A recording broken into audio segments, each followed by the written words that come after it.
உங்கள் நண்பர்கள் அனைவருக்கும் வணக்கம். சேனலை சப்ஸ்கிரைப் பண்ணவங்க சப்ஸ்கிரைப் பண்ணுங்கள். தொடர்ந்து சேனலுக்கு வந்து ஆதரவு கொடுங்க. இப்போ தமிழ் சினிமாவில் இப்போ லேட்டஸ்ட்டாக ஓடிக்கிட்டு இருக்க டாபிக் என்னென்னா கூலிப்படம் தான்.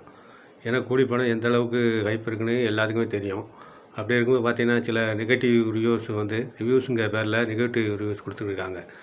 ஆனால் இப்போ சூப்பர் ஸ்டார் ரஜினிகாந்த் படத்துக்கு எப்போயுமே ஒரு ஹைப் இருக்கும். ஏன்னா அதுவும் பார்த்தீங்கன்னா இப்போ சன் பிக்சர்ஸ், லோகேஷ், அனிருத் அப்படிங்கும்போது நம்ம கேட்கவே வேண்டாம். இது ஒரு பேன் இண்டியா மூவியாக எடுத்திருக்காங்க. அதில் அது ஏன் காரணம்னா இப்போ நார்த் இந்தியாவிலேருந்து அமீர் கான், இப்போ அது மாதிரி ஆந்திராவிலேருந்து நாகார்ஜுனா, ரஜினிகாந்த் இந்த காம்பினேஷன் எப்படி இருக்குன்னு எல்லாத்துக்குமே தெரியும்.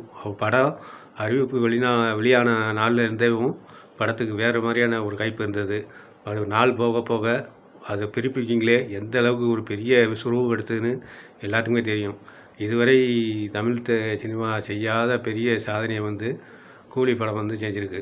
அதுக்கு முழுக்க காரணம் பார்த்திங்கன்னா இந்த கூட்டணி தான். ரஜினிக்கோட தனிப்பட்ட செல்வாக்கு நிறைய இருந்தாலும் கூட இது ஒரு காம்பினேஷன் வந்து ஒரு காரணம்னு சொல்லலாம். அந்த ரெண்டாவது அனிருத் மியூசிக்கு, அவர் ஏற்கனவே இப்போ ஜெயிலரில் எந்த அளவுக்கு கொடுத்துருக்கான்னு எல்லாத்துக்கும் தெரியும். இப்போ நெகட்டிவ் ரிவ்யூஸ் கொடுத்துறவங்களுக்கு ஒரு தரமான பதிலீடு கொடுத்துருக்காங்க தான் சொல்லணும், ஒரு பப்ளிக் ஆடியன்ஸு. இப்போ எல்லாருமே பார்க்குறோம். முத நாள் பார்த்தீங்கன்னா நெகட்டிவ் ரிவ்யூஸ் தான் அந்த வேண்டாதவங்க வந்து நிறையா கொடுத்துக்கிட்டு இருந்தாங்க. இப்போ நாள் போக போக பார்த்தீங்கன்னா அப்போ பப்ளிக் ஆடியன்ஸ் வந்து ஒரு பாசிட்டிவான ரிவ்யூ கொடுத்துருக்காங்க. அது மாதிரி புக்கிங்லேயும் பார்த்தீங்கன்னா இப்போ தொடர்ந்து முதல் 5 நாளைக்கு தொடர்ந்து புக்கிங்கி எல்லாம் ஹவுஸ்ஃபுல் தான். அப்படி இருக்கும்போது இந்த படம் வந்து எந்த அளவுக்கு வெற்றி வரும்னு நம்ம சொல்லவே வேண்டாம். இப்போ 4 நாளே பார்த்தீங்கன்னா கிட்டத்தட்ட 400 கோடி தாண்டி போயிடுச்சுங்காங்க.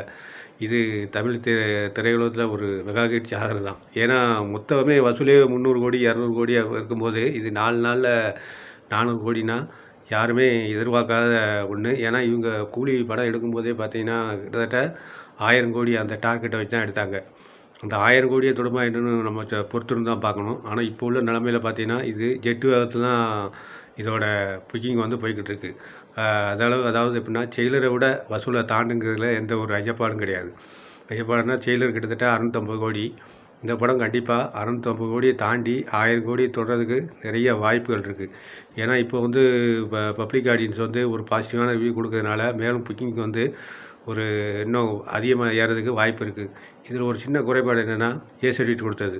ஏ சர்டிஃபிகேட் கொடுக்கும்போது 18 வயசுக்கு மேலே உள்ளவங்க தான் பார்க்கலாம். அப்படிங்கும்போது அதில் ஒரு சின்ன தொய்வு இருக்க தான் செய்யும். அப்படி இருந்துமே இந்த வசூல் வந்ததுன்னா யூ சர்டிஃபிகேட் சேர்த்து கொடுத்துருந்தா, யூஏஇன்னு கொடுத்துருந்தா எந்த அளவுக்கு கூட்டம் இருக்குன்னு சொல்லி நம்மளே எதிர்பார்த்துக்க வேண்டாம். அந்தளவுக்கு கண்டிப்பாக 1000 கோடியை உறுதியாக 100% அடிச்சுக்கணும்னு நம்ம சொல்லியிருக்கலாம். ஆனால் இப்போ ஏதோ சின்ன ஒரு தொய்பாடு தான் இருந்தாலும் கூட இப்போ திரையிட்ட எல்லா இடங்களையும் பார்த்திங்கன்னா வரலாறு காணாத ஒரு புக்கிங்கி கலெக்ஷன் தான். இப்போ நார்த் அமெரிக்காலாம் பார்த்திங்கன்னா வசூல் எங்கேயோ போயிடுச்சு. இப்போ இதுவரை தமிழ் கபாலி ரெக்கார்டே 10 வருஷமாக முறியடிக்காமல் இருந்தது. இப்போ அதையெல்லாம் தாண்டி இது கிட்டத்தட்ட $4.5 மில்லியன் தான் போயிடுச்சு. பார்த்துங்க, அமெரிக்கா டாலருக்கு $5 மில்லியன் கிட்டத்தட்ட 50 லட்சம். 50 லட்ச ரூபாங்கும் போது டாலர் மதிப்பில் எந்த அளவுக்கு போய் கிட்டத்தட்ட ஒரு 30 கோடி வந்துச்சு 4-5 நாளில். அப்போ இன்னும் நாள் போக போக எந்த அளவுக்கு இருக்கும். அது முன்னுரிதமாக இருந்தது கேரளா தான். புக்கிங் ஓப்பன் ஆன அன்னைக்கே அந்த கேட்டை தடுத்து ஓடுற சீன் வந்து ஒரு பெரிய பூகம்பத்தை ஏற்படுத்துது. அதுதான் பார்த்தீங்கன்னா ஒரு இந்தியா லெவலில் பரவிடுச்சு. இந்த அளவுக்கு ஒரு வெறித்தனமான ரசிகர் இருக்காங்களா அப்படின்னு சொல்லி எல்லாருமே பார்க்க ஆரம்பிச்சிட்டாங்க. அதனால வந்து கூலி வந்து கண்டிப்பாக, ஆனால் இது தமிழ் திரையுலகம் இதுவரை செய்யாத சாதனையை வந்து கூலி திரைப்படம் பண்ணும். ஆனால் அடுத்து வர்ற படங்கள் எந்த அளவுக்கு சாதனை செய்யணும்னு நம்ம சொல்ல முடியாது. ஏன்னா அது மாதிரி ஒரு கூட்டணி அமைஞ்சால் தான் உண்டு. இப்போ சின்ன பட்ஜெட்டில் எடுக்கிற படங்கள் வந்து நிறைய கலெக்ஷன் பண்ணுறது. ஆனால் இது ஓவர் லெவலில் உள்ள இந்த மாதிரி பெரிய கலெக்ஷன் 1000 கோடி 800 கோடி கொடுக்குமான்னா கொடுக்க முடியாது. ஏன்னா அவங்களுக்குள்ள அந்த படத்தில் உள்ள நடிகரோட இதை பொறுத்து, டைரக்டரோட பொறுத்து இருக்குது. இந்த படம் வந்து ஜென்ரல் ஆடியன்ஸு இப்போ தியேட்டர் உரிமையாளரே வந்து சொல்லியிருக்காங்க. இந்த மாதிரி டிக்கெட் எந்த அளவுக்கு புக்கிங் இருக்குது, வசூல் எந்த அளவுக்கு ஆகிடுச்சுன்னு சொல்லி தியேட்டர் உரிமையாளரே வந்து நேரடியாக சொல்கிறாங்க. அப்படிங்கும்போது நம்ம வசூலை பற்றி நம்ம பொய் சொல்ல வேண்டிய அவசியம் கிடையாது. அதனால் வந்து கூலி கண்டிப்பாக ரஜினி சாரோட சினிமா கேரியரில் ஒரு மைல்கல்.